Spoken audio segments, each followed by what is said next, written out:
What's going on YouTube? It's your boy Logisticalstyles coming at you with another video, and today we're going to do a deep dive into the Scratch Banks on the Rane 70 mixer.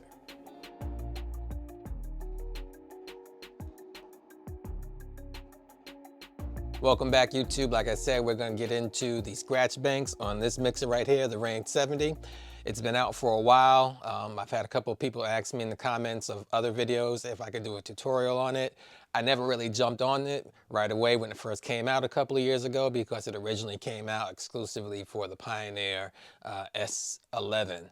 And then eventually through some software updates and then for some other mixers and other hardware, there were firmware updates that allowed the equipment to use the Scratch Banks. For the Rane 70, all you needed to do was update to the latest version of Serato DJ Pro, and it would enable Scratch Banks on this mixer. For the Rane 72, MK1, and MK2 versions, you had to do a firmware update that allowed you to be able to use the Scratch Banks.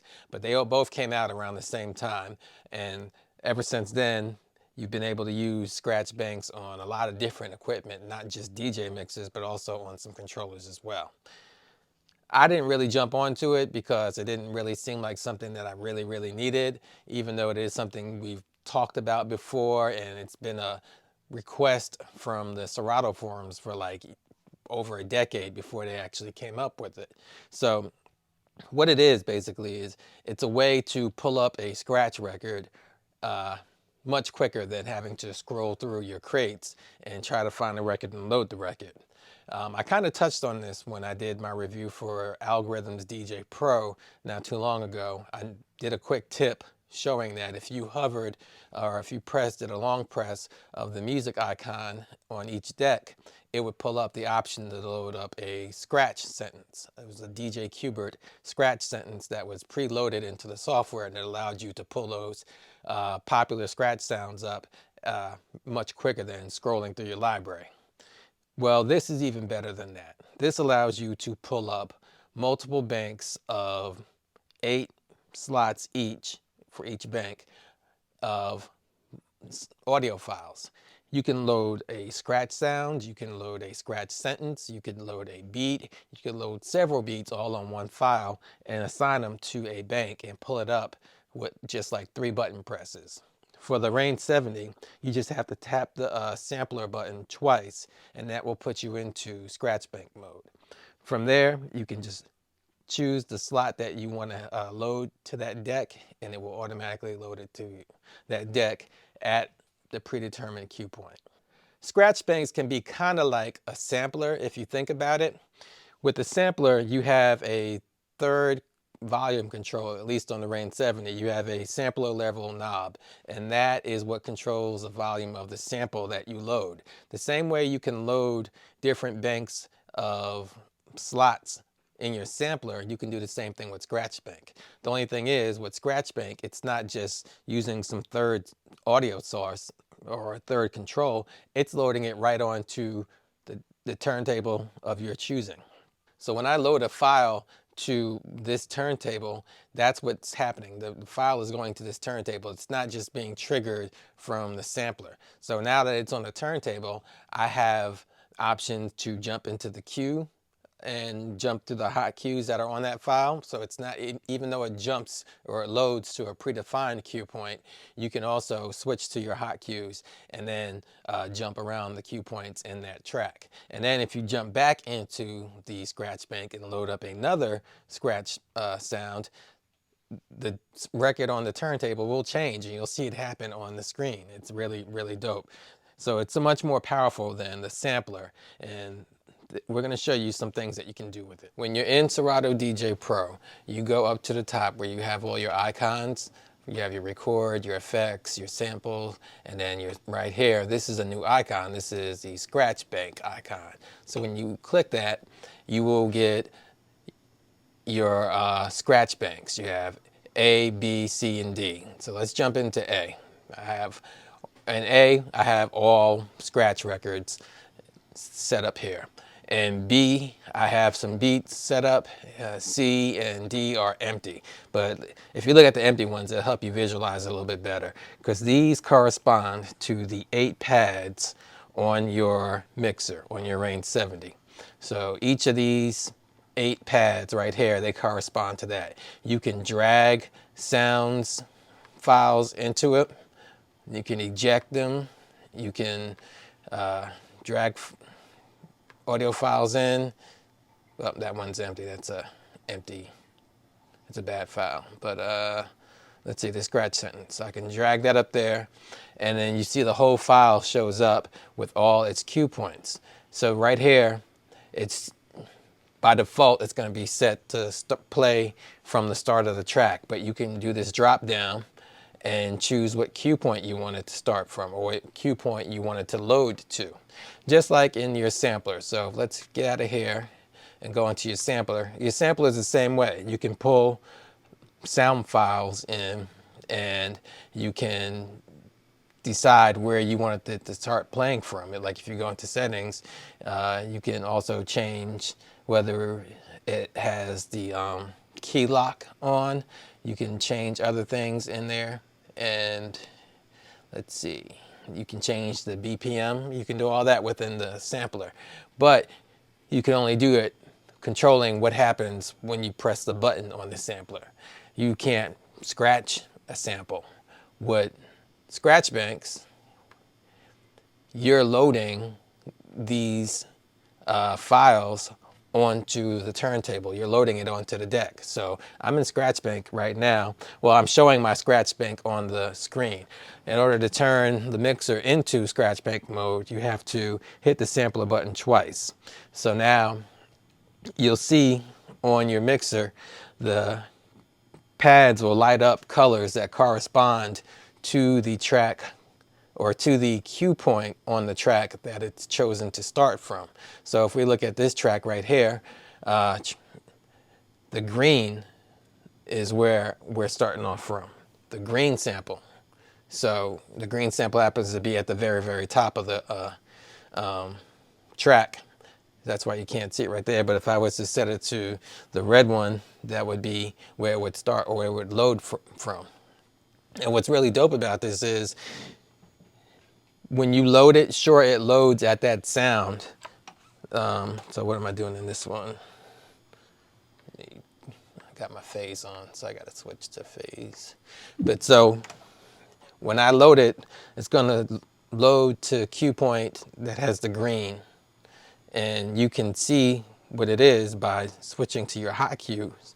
And then when you go to your hot cues on your mixer, you get to use all the cue points that are on that track. So not just the first one, which is the green, but I can also use the red, which is the ah, the blue, which is the fresh, and the That's the beep. That's the ah. So all that is just one track that's been loaded into my Scratch Bank for that particular bank. Now, if I double tap the sampler button again, it's going to bring me back into, on the mixer. All this is happening on the mixer. I wish I had an overhead so you could see what's happening there. But it switched me back into the sampler mode, and I'm in Bank A. If I use my parameter button, I can go to Bank B, or Bank C, Bank D, and then to go backwards, use the other parameter button, go C, B, A. Unfortunately, the parameter button, it does not light up to let you really know what bank you're in just by looking at the mixer. So you do have to look at your computer screen to see what bank you're in. So now if I'm back in Bank A, if I tap the second button, which is this blue button, it's going to load up the Supercell record. Notice, Supercell is in that slot. That's what loaded. If I tap the one next to it, Scratch Sounds number 3, that's what loads up here. So if you watch the deck, you see that I'm actually loading different songs onto that deck. So that is what makes it so much more superior to the sampler. So let's see. If we want to go on to this deck right here, it's already in sampler mode. That's one thing about it. When you jump into sampler mode with the double tap, the pads are kind of in sync with each other. They do the same thing for each deck. Now, if you jump out and go to hot cues, then it does go independent. But when you switch into your cue points or in your sampler mode, they do it together. So hopefully they can kind of separate those so you can have independent sample bank modes. But if I go to parameter or go to bank B using the parameter button, now I have the sample banks that have different beats loaded into it. So I have a beat like that, about 96 BPM. I have a slower beat here.